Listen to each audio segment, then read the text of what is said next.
Hello everyone and welcome back to Red Sky Media. This week on Things We Brought Online, we're having a look at the Neewer portable lights.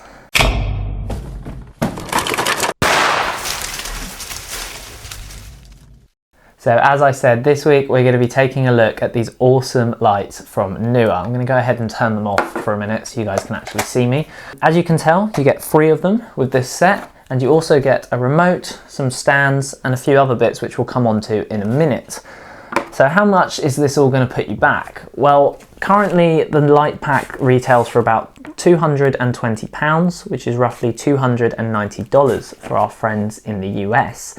Now, it's actually not that badly priced when you think about what you're getting here, but we're going to come on to the price a bit more nearer the end once I've had a chance to kind of talk you through what these lights do. So before that, let's show you exactly what your money gets you, and it's time for an unboxing. Here we are then for the unboxing. So this is the bag that it comes in. It is branded actually, it does say Neewer on there, and it's very, very big and very heavy. It's actually quite useful though, it's quite padded, so it's useful to kind of carry camera equipment around and transport camera equipment around. But let's go ahead and open this up then and see what is inside. So this is how it kind of came. Notice how I said kind of came. Spoiler, obviously, as you guys knew from me having them out a second ago anyway, but I have had them out of here and I've been using them for a while. There's a cat hair there. This is sort of roughly how it was laid out and how it came, just it was packed a lot neater, to be honest with you. So what do you get then? Well, obviously we have our 3 lights. So they're all the same size, they all come with buttons on the back and this little bit here, which I'm going to touch on in a bit, but we're going to go ahead and pop all 3, there's the third one of them down here. Actually, before I do that, I'm just going to talk about them. So they're made of plastic, they are quite sturdy though, although it is plastic, if you can hear that. It's very sturdy plastic, I've dropped them a couple of times and they're absolutely fine. They're very durable, so in a way, yes, metal would have been nicer, but it is what it is, it's not an issue. These are metal though, well they're metal and plastic. These are the stands. You get 3 lights and you get 3 C stands with it. This is the 3rd one though, and as you may already be able to tell, this one's quite big. This is more of a very heavy duty C stand. Again, it's exactly the same otherwise, it's just these poles are actually a lot thicker. And obviously everything is kind of more heavy duty on that. So we're going to go ahead and pop that one down there onto the side. Obviously you've got your plugs. It comes with 3 of them. So I'm just going to go ahead and pop all them down as well. This is the extension cable, and I think this is why we have a more heavy duty C-stand, because you have this right here. And you have that heavy duty C-stand, and effectively this slides into this, sits on the heavy duty stand, and you can then tilt your light. You can effectively attach the light here at the end, and you can then tilt this to an angle, so I could then have this as an overhead light. In order to counterweight it, we have this, which I have never used and I have never taken out of the bag.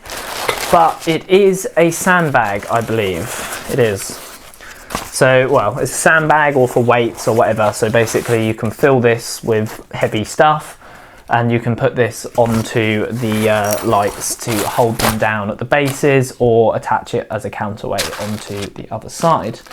The last item in here is, of course, our remote control. Very useful, and we're going to touch on this a little bit more in a minute. And that's it. So now that you guys have had a chance to see what you're getting, how exactly do you put it together? Well, the answer is actually it's really, really simple. You can either use a plug, and the second way is to use batteries. Now, the set doesn't actually come with any batteries. I had these lying around because these fit other things. They're very, very common. They fit a lot of camera gear tech. So they fit my external field monitors, they fit other lights and things like that. And these are, I actually have a few different ones here. So this little one here is a MP F330 or an MP F550.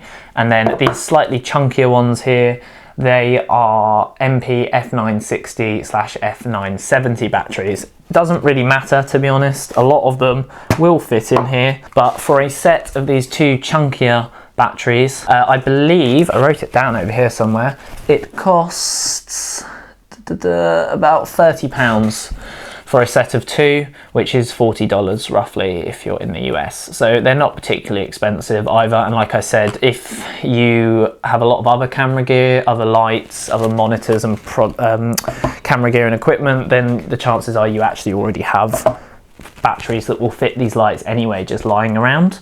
So that's really cool. What we're going to do now is I'm going to turn it around and I'm going to show you how it fits onto a tripod. So as you can see here, if I bring it back down to this camera, you've got a little screw in bit here and you've got a little screw here. So this little screw here, if I turn it, this basically controls the angle that I want the light at. So if I want it at a right angle, I can make it at a right angle and so on. And this little screw here controls how it's going to slot into the tripod. So if I go ahead and bring this up onto the table, I didn't really think this through very well, did I? What we're going to do is we're just going to lie it down like this to show you guys. But basically all that happens is you push this in here, or you would do if I had undone it first. That would have been a sensible solution from me. So you push this into here like so, and you do it up. And that's it. That is all there is to it. That is now securely on there. I'm going to turn that round this way and I'm going to pop the tripod down on the floor, and just like that I've now got I've now got a light on a tripod. Now obviously again, if I want to extend this tripod, as you guys saw earlier, there's actually a couple of little things here, and just like standard light tripods, I can extend this all the way up, which I'm not going to do, but you can make it as high as this studio ceiling. Like, they go up a good couple of meters. So again, they're really good tripods as well. The next thing we're going to touch on now is the different modes and how the lights actually kind of work. So on the back, you have this button here called Quick. Now, Quick mode changes the color. So we can go through all the different colors of the RGB spectrum, make it green, we can make it blue. So that's really useful if you want to quickly change color. If you want to dial it in yourself, if you can see that screen, you'll see on there that you've got a few different numbers. So the first one is obviously you've got your channel, we'll touch on that in a minute. You've got your battery to tell you how long these are actually going to last. You've also got your dim and your saturation. Now these little dials here control that. So if I start to twist, if I push the dial in and start to twist it, I am now controlling, make sure I'm on the right one, my saturation. So if I lower this all the way down until there is no saturation left, I've now just got a bright white light. If I want to have it halfway, let's go back onto it very slowly. There we go. There we go. It's now halfway blue, and we're going to put that back up to full. In the same way, on the other side here, you've also got your dim. So if I change this over to dim and I turn this all the way down to 0, I assume we're not going to have a light. Sorry, not 0, to 10. This is as low as it goes. So now I've got a very, very flat kind of light here. If I go ahead and turn this all the way back up, we can go back up to full. Now this one here is your hue on the bottom here. Turn it around that way so you guys can see. Try not to blind myself again. And obviously that's quite self-explanatory. Your hue is a more refined way for you to basically tweak the colors. So if you don't want to use quick mode and you want a specific kind of shade of a color, then you can go through here and you can scroll the way through and kind of choose the one that you want. So now that we've had a chance to kind of go through the lights, we're going to also talk a little bit about the remote and the channel feature.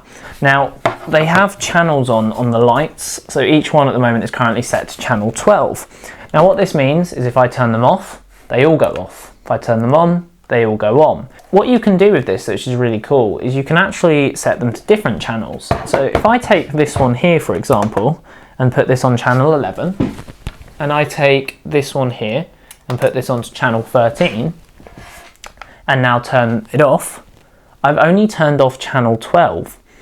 Now, if I come onto here and turn off that one, and if I come onto here and turn off that one, What this means is you can effectively stagger your lights. And that's really cool because it means that if you've got a film set or you've got a certain photography shot that you want, you don't have to keep going and touching all your lights. You can have them set on the same channel, or you can have them set on different channels, and you can just basically go around and change them all however you wish. Right guys, so now that you've had a chance to kind of see how the lights work, what they do, obviously the remote, the channels, and how it all kind of comes together, we thought we'd give you some examples of how they've been useful for us in a real world. Oh, that looks very eerie, doesn't it? It's really like, ooh. We thought we'd give you some examples. Sorry, I'm addicted to playing with them. And as I was saying, I thought we would give you some examples of how we have used them in real world settings for photography and videography. Starting off with a little behind the scenes video from a recent photo shoot we did right here in this studio with a couple of our favourite models.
And we are back in the studio. I hope you guys really enjoyed that footage. I hope you enjoyed the images too, and I hope they gave you a really good opportunity to kind of show you how powerful and how good these lights actually can be for real world photography and videography. And pretty much that is where we're going to come to the end of the video, which means it's time for some final closing thoughts. Positives, I think these are really reasonably priced for what you get. As I touched on earlier, I think they're built quite well as well. Yes, they're plastic, but it's a durable plastic. They're not going to break easily. I've dropped them quite a few times and they've been absolutely fine so far.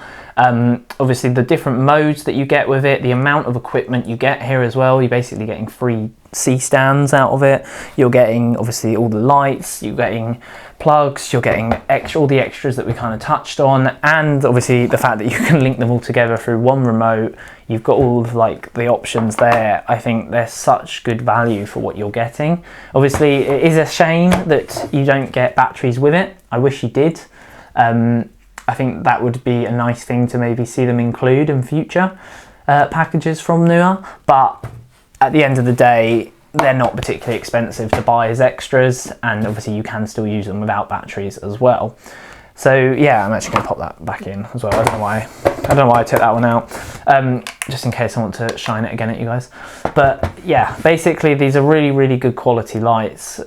The practicality options are nearly endless, especially when you can set them on the channels. I can control them from one remote, and I could almost use it as a slave effectively. It's not ideal, but in like worst case scenarios with a remote, I can literally have it at that exact moment I want to take a photo. I can obviously use them for bursts of color and videos to light sets up.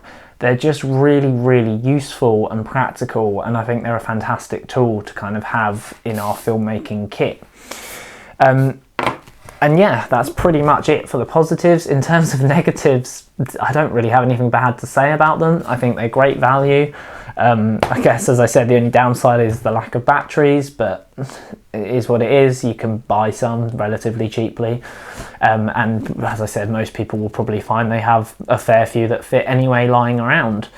And yeah, that's pretty much it for the end of this video. I really hope you guys have enjoyed watching. I hope you found it useful, and I hope you've enjoyed obviously seeing the lights and what they can kind of do. Let us know down in the comments what you think of them. Are they something you'll be interested in getting? Are you not really interested? Do you think they're a bit too gimmicky? Let us know what lights you're currently using instead, and yeah, we'd just love to hear about it and talk all things kind of photography, videography and lights. Similarly, obviously, if you did enjoy the video, leave us a like rating. It helps us out loads. It lets us know what kind of content to be creating for you guys. And obviously, if you did enjoy, then consider subscribing too. It's the best way to stay up to date with all of our releases right here on this channel, where I'm sure we'll be testing plenty more stupid stuff over the years, as well as professional camera gear like this too. That's it from me and the rest of the Red Sky Media team. So thank you very much for watching. We hope you've enjoyed the video. And as always, we will see you in the next one. Goodbye.